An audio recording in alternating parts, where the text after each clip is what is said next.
Olá, meus queridos, tudo bem com vocês? Bem-vindos à nossa aula de Geografia do 8º ano, aula número 6. Tenham seus materiais em mão para fazer todas as anotações necessárias e vamos começar. Hoje nós vamos falar sobre população, alguns aspectos migratórios da população mundial. O que são as migrações?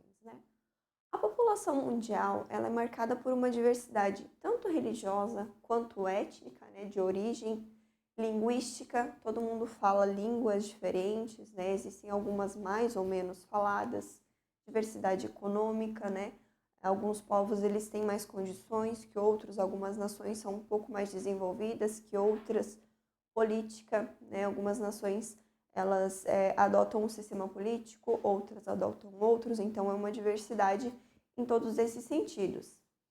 E a diversidade também é uma característica construtiva dos aspectos demográficos do mundo. Então vamos continuar aqui, vamos entender um pouco mais isso.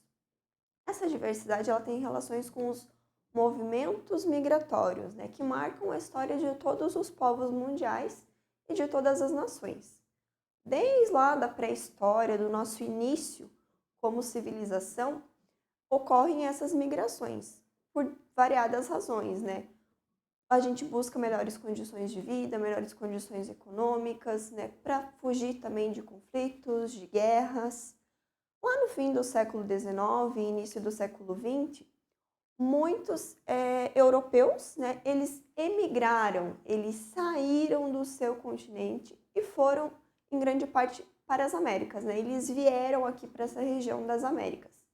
A partir ali da segunda metade do século XX, início do século XXI, muitas migrações ocorreram devido a guerras e conflitos civis. Então, dentro dos territórios ali ocorrendo conflitos, o que fez com que as populações, ali, as pessoas vivendo naqueles locais, elas decidissem sair daquela condição. Aqui alguns aspectos bem importantes para que a gente possa dar continuidade. Muitas vezes a gente se confunde com migração, emigração e imigração. Então, vamos definir aqui, deixar bem clara a diferença entre cada um deles, para que a gente possa continuar e vocês possam entender com mais clareza. Então, migração, imigração e emigração, eles fazem parte do mesmo processo, que é o quê? O ato de migrar de um local para o outro. O que muda? Essas letrinhas iniciais ali. Então, vamos lá. Migração, aqui, é o ato de migrar, de se movimentar de um local para o outro. Independente se eu estou chegando ou se eu estou saindo. Então, é o ato de eu estar me deslocando. É eu me deslocar no espaço, a migração. Eu não estou fazendo referência se eu estou indo ou se eu estou chegando. A emigração ali, com o E na frente, é o ato de quem sai do seu local de origem, em busca de um outro, para satisfazer alguma necessidade. Então, é eu sair aqui do meu país, a gente sai aqui do Brasil e vai para a Argentina, vai para os Estados Unidos. Eu estou emigrando, eu estou saindo do meu local de origem. Agora, a imigração, com o izinho ali, é o ato de quem chega ao novo local, vindo da sua terra natal. Então, quem chega no Brasil, por exemplo, lá no começo do século XX ali, os imigrantes, o pessoal que veio da Europa para o Brasil, aquele pessoal que veio fugindo das guerras, então eles imigraram. Aqui no Brasil, eles são imigrantes. Saindo do local deles, eles são emigrantes. Então, quem está entrando, quem está chegando é o imigrante. Ok? Crianças, hidratem-se. Continuando aqui, Como a gente já viu, o verbo migrar, ele significa mudar de país, de região. É o ato de eu estar me deslocando. Além de mudar de país ou região, a migração também significa o ato de se locomover, de uma região para outra, independente se essa mudança vai ser definitiva ou não. Só o ato da gente ir para a escola, da gente estar se deslocando, ele já é uma migração. São atos cotidianos que a gente faz, a gente sempre está se deslocando, a gente sempre está se movimentando sobre o espaço ali, sobre o nosso território. Os fluxos migratórios, eles fazem parte, né, da humanidade desde a pré-história. Como a gente já comentou um pouquinho antes ali, desde o começo, desde o nosso início como civilização, esses fluxos, esse ato da gente estar se movimentando, estar se deslocando, faz parte da nossa história. A teoria mais aceita sobre essas primeiras migrações indica que elas ocorreram partindo da África, onde surgiu o Homo sapiens, cerca de 200 mil anos atrás. Os primeiros migrantes, eles teriam deixado aquele continente, o continente africano, né, em direção ao Oriente Médio e, na sequência, para regiões da Ásia.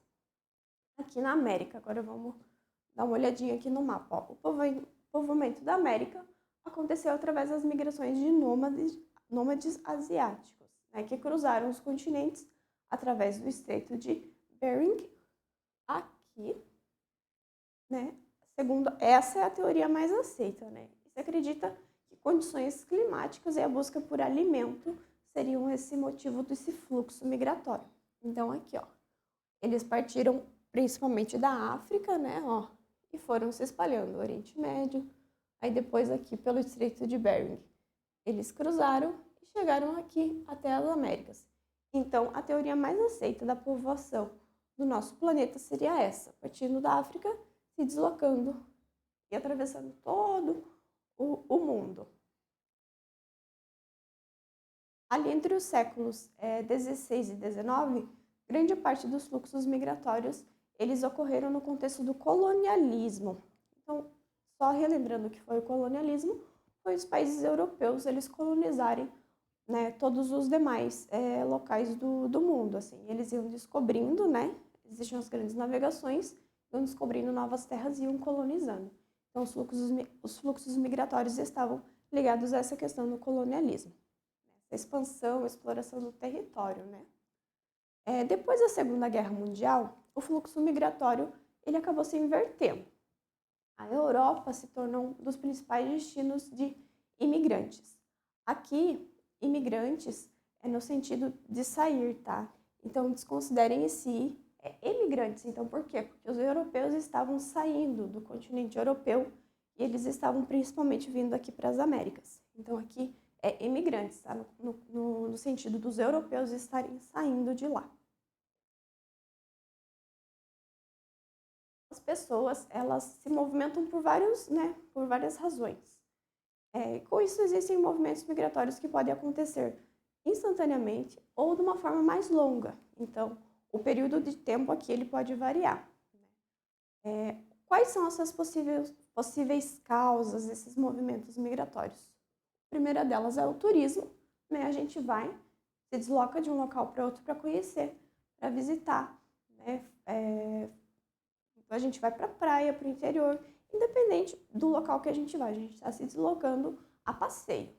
O segundo ponto aqui, questões econômicas, né? Migrações causadas por crises econômicas. Às vezes o país está em guerra e já não tem mais condições econômicas. As pessoas elas querem sair daquele local para buscar melhores condições econômicas. Política, né? Quando há, por exemplo, uma ditadura dentro do país, em que a liberdade política ela já não existe mais, até por questões de perseguição, né? Às vezes um grupo perseguindo outro, então ocorrem migrações nesse sentido de política por isso. Migrações a trabalho, né?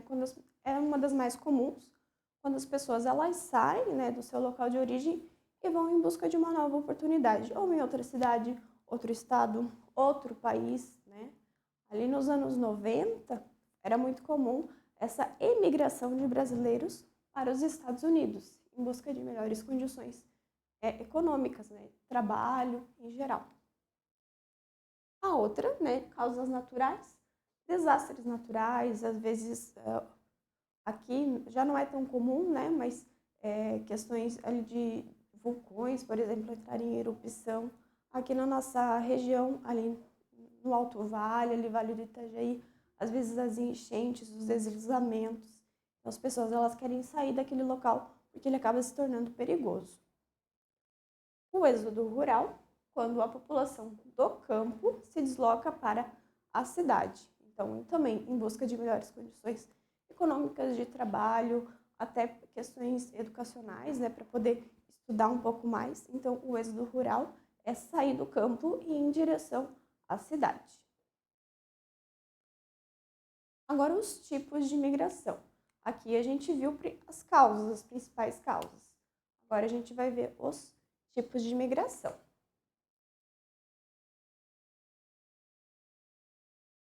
A migração pendular, aqui, ele é quando a gente vai de um local e retorna para o local de origem no mesmo dia.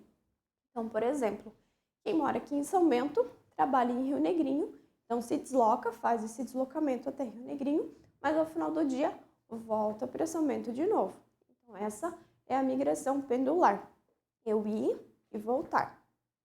A migração sazonal ocorre apenas em algumas épocas do ano. Por exemplo, locais que trabalham com agricultura precisam de pessoas para a colheita de um determinado cultivo, só dá em uma época do ano. Então, essa é a migração sazonal. As pessoas vão em busca de trabalho, né, em determinados períodos ali. Por exemplo, uma agricultura de milho, algodão, a cana-de-açúcar também, as pessoas, então, elas se deslocam naquele determinado período daquela determinada colheita, por exemplo. Migração de refúgio, né? Esse tipo de migração, né? Quem realiza esse tipo de migração está fugindo de algo, né? Que aconteceu no seu local de origem, sendo chamado de refugiado. Então, por exemplo, principalmente guerras, né? Que acontecem até refúgio político, né? Nas questões ali de migração política, as pessoas elas fogem do local de origem delas em busca, né, de um refúgio, fugindo de guerras e de qualquer conflito que possa estar ocorrendo no território de origem. O nomadismo é uma forma contínua, né, de deslocamento de um local para o outro. Então, quem é nômade não tem uma terra fixa, um lar fixo, né, um local fixo. Essa pessoa, ela está se deslocando de local em local, assim, está indo no mundo afora sem um local fixo para morar. Ela não tem um local para retornar. Ela está sempre buscando outros locais. Então, é um deslocamento contínuo. O êxodo rural, que a gente já tinha comentado, né? Que é quando a população rural deixa o campo e vai para a cidade. Mas existe também o êxodo urbano, que é o inverso, quando a população urbana deixa a cidade e vai para o campo. Isso muitas vezes acontece quando as pessoas elas querem fugir de, às vezes, um serviço muito estressante, um trabalho que está até adoecendo a pessoa. Muitas vezes ela busca o campo como um refúgio, um local para ela poder recarregar as energias, então ela troca a cidade pelo campo. A migração intraurbana é a migração que ocorre entre as cidades. Então, ela é muito comum em áreas conurbadas, em áreas assim que as cidades elas se ligam umas nas outras. Então, por exemplo, ali a região da Grande Florianópolis, em que Florianópolis, São José, Palhoça, Biguaçu, toda uma região unida ali. Então, as pessoas muitas vezes elas trocam ali de cidade, elas migram de uma cidade para outra com uma facilidade muito grande. A migração intrarregional é realizada internamente dentro das regiões. Então, por exemplo, a gente se deslocar aqui dentro de Santa Catarina mesmo, dentro da nossa região. É uma migração intrarregional. Migração interregional é quando a gente vai de uma região para outra. Por exemplo, sair de Goiás e ir para a Bahia passar férias. Ou sair aqui de Santa Catarina e ir para São Paulo passar férias. Então, é de uma região para outra. A diáspora é quando uma população inteira ela é dispersa da sua região. Quando uma população inteira precisa sair daquele local. Ou porque aquele local já não gera mais uma economia para elas, ou por uma questão, como a gente tinha visto ali, uma questão mais natural. Então, quando um povo inteiro ele precisa se deslocar do local em busca de outro. O último ponto aqui que a gente tem é a questão dos refugiados, que é um tema que atualmente está um pouco mais em voga, que a gente escuta mais. Então, vamos entender o que é essa questão dos refugiados. Ó, um fluxo que vem ganhando um destaque maior, né, e uma preocupação até, é a questão dos refugiados, né, e a situação de deslocamento interno. Quando as pessoas elas se deslocam dentro do próprio país, fugindo de algum conflito, fugindo de alguma coisa, elas são denominadas como deslocados internos. Então, por exemplo, aqui dentro do Brasil, a gente está, vamos supor aqui, é uma situação hipotética, a gente está com um problema aqui em Santa Catarina, um problema de alguma guerra, algum conflito aqui dentro, e nós vamos nos deslocar para o Paraná. Então, isso é um deslocado interno, porque a gente está se deslocando dentro do nosso próprio país. Agora, quando os refugiados eles saem, né, do país, eles buscam outro país, eles são chamados refugiados, né, quando essas pessoas saem do país. Então, por exemplo, de novo uma hipótese, nós estamos em guerra aqui no Brasil, está acontecendo algum problema, né, econômico, político, alguma guerra, algum conflito. Nós vamos sair aqui do Brasil e a gente vai para o Uruguai. Então, nós vamos ser chamados de refugiados. Então, quando é dentro do próprio país, é deslocado interno. Quando nós saímos do país, nós somos refugiados. Esses refugiados, eles enfrentam, né, desafios. Eles precisam fugir, às vezes, né, de uma situação muito perigosa, né, em razão, como a gente comentou, de conflitos, guerras, alguma perseguição, né? Aí existe um estatuto dos refugiados, né, que foi elaborado pela ONU, né, em que o refugiado, né, de um país, a pessoa que está refugiada em algum local, ela não pode ser expulsa, ela não pode ser devolvida, né, ao país de origem, ao país que está em uma situação perigosa, né, porque isso vai colocar em risco a liberdade ali do refugiado, a liberdade daquela pessoa. Então, é isso, gente, para a aula de hoje. Aqui, ó, só finalizando aqui, esse é um campo de refugiados. Então, é assim, os refugiados, eles acabam ficando dentro do próprio local. Quando eles são deslocados internos, né? Eles não têm para onde ir, eles acabam ficando assim. Então, gente, não deixem de fazer as atividades, tá? Não deixem de revisar os slides, a aula, que aqui está tudo o material que vocês precisam para poder responder essas atividades. Então, até a próxima aula. Tchau, tchau!